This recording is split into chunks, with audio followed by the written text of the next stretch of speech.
Hello, my name is Eric Jordan Phillips, and this is my TED Talk, How Horror Helps. It's the fascination that fixes the brain. When I was 13 years old, I was hit in the head with the twin baseball bats of my parents' divorce and my sister's cancer. And I was not prepared for that monster at all in the least. It was a crater that hit my brain and caused me to really wonder if I was going to make it through it.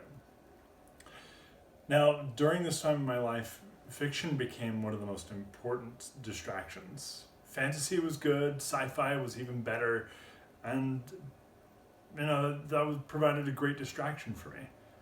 But it wasn't until I was 23 years old, 10 years after the trauma of the cancer, divorce, that I really discovered horror and what it could actually do for me.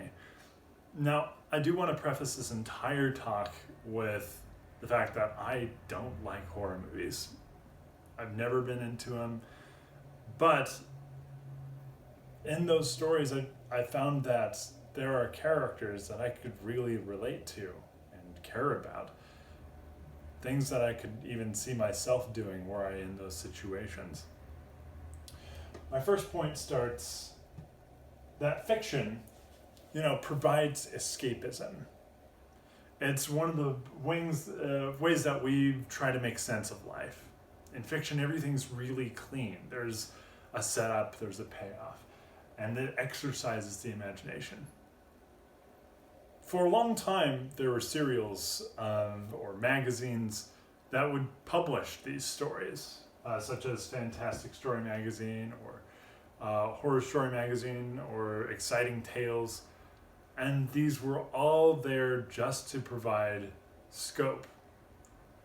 Now, we have a lot of mundanity in our lives.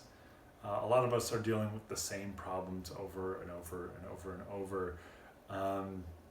And that doesn't really provide a lot of novelty. And that's why fiction provides this escapism for us. And it's important for us to look into that. One of the biggest things that has come out of the fiction genre is Wells' Law. Now, Orson Welles wrote a book called The Invisible Man. It's a book in which a scientist finds out how to make himself invisible. And a lot of Orson Welles' books focus on one simple rule. What is one fantastic thing we can put into the middle of this? Everything else that happens around that is the mundane, the everyday. What happens as a result? The reverse of this is also true. What if we took someone mundane and placed them in a fantastic scenario? Think of The Time Machine by H.G. Wells. Now, that takes a time traveler, right, and places him deep, deep, deep, deep within the future. We, each of us, need to ask ourselves those questions. What if? Now, horror also asks what if. But it makes us look at something terrifying, or should be terrifying, and as often the case, the monster actually ends up becoming the star of this. They become the focus, just in the same way that we focus on our problems in our everyday life. The what if allows us to mentally prepare. It allows us to run through the scenario in our own minds and in our own cases and our own situations and say, how would I react to this? Now, I mentioned before that I didn't like horror movies, but it actually provides a wonderful scenario wherein we can experience the fight or freeze response that is necessary to help us to grow and to take those faculties that we have and hone them into something that is workable, utilizing our fear, utilizing that horror, and using it as a training exercise. Now, our bodies, we put them through stress every time that we go to the gym. When we're running, it's a kind of stress, and that stress helps us to grow. But this mental stress, it doesn't traumatize us. It actually allows us to have more quietness in the quiet moments. There's a kind of catharsis about it. Now, when I was a teenager as well, one of the biggest ways that I was able to handle, the divorce and cancer and being in a new school and only living with my dad was role playing with my friends. Now that took me and placed me in a whole new situation, a whole new scenario. And I played through that scenario. And it allowed me to mentally prepare for other opportunities, other things that would happen to me in my life. Now, horror adds a bit more to this. Horror isn't just escapism, it adds anxiety. As we mentioned before, that stress that is added to you as you experience horror can actually help. It can help fine-tune the responses in your brain with telling you to either fly or fight.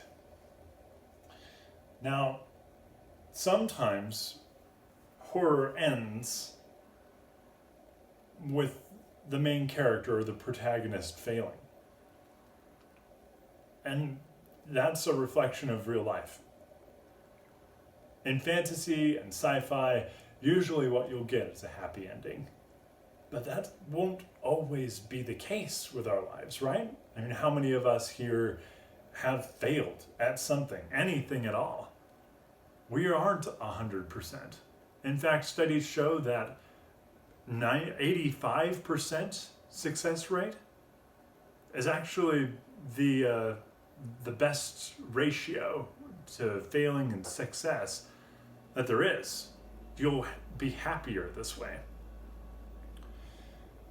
Now, horror helps us to escape to this changing and burning world, a crumbling reality, a place where the protagonist needs to face up to what is happening and change quickly. Which sounds a lot like an internship. Which sounds like a lot like a new job or living in a new city. Now, the monsters in our lives aren't always going to be Stagua or a mummy or Dracula. But, there's a huge reason why we place so much focus on the monsters in horror. They excite us. They put images into our brains. They intrigue us. They are uncommon. They are unusual. And we're fixed upon them. Dracula is one of the characters in cinematic history, as of 2018, was more filmed than Jesus Christ and Santa Claus. So of all of these monsters, why do we attach ourselves most to the ones that are on the silver screen? Dr. Matthias Klassen helps us to understand this a bit better. He says, horror is pleasurable because it allows us to play with negative emotions and develop coping strategies. Dracula is such a popular character because issues of blood are so common. Frankenstein is a popular character because malpractice sometimes is a common thing too. Mummies, premature burial, zombies, kind of the same thing, but a little worse. If we were to take the problems of our day and personify them, what would it look like? What kind of monster is divorce? What kind of monster is foreclosure on your home? Goodness, what kind of monster is the coronavirus? All of these can be brought down the ladder of abstraction and back into a grounded reality, and we can look at them and say, you're nothing but a little monster. Divorce, cancer and foreclosure, sometimes these can feel like really high-level monsters that we have to defeat. But thankfully, there is such a thing as horror that helps us to take a look at the problems of our day and bring them down to a level that we be able to understand and practice with. So I want each of you to take some time and think about what kind of monsters that you are dealing with. And what kind of monster is it? And how are you going to be able to overcome those? When we take the time to ask, what if, we don't have to wonder what happens when it does. Thank you.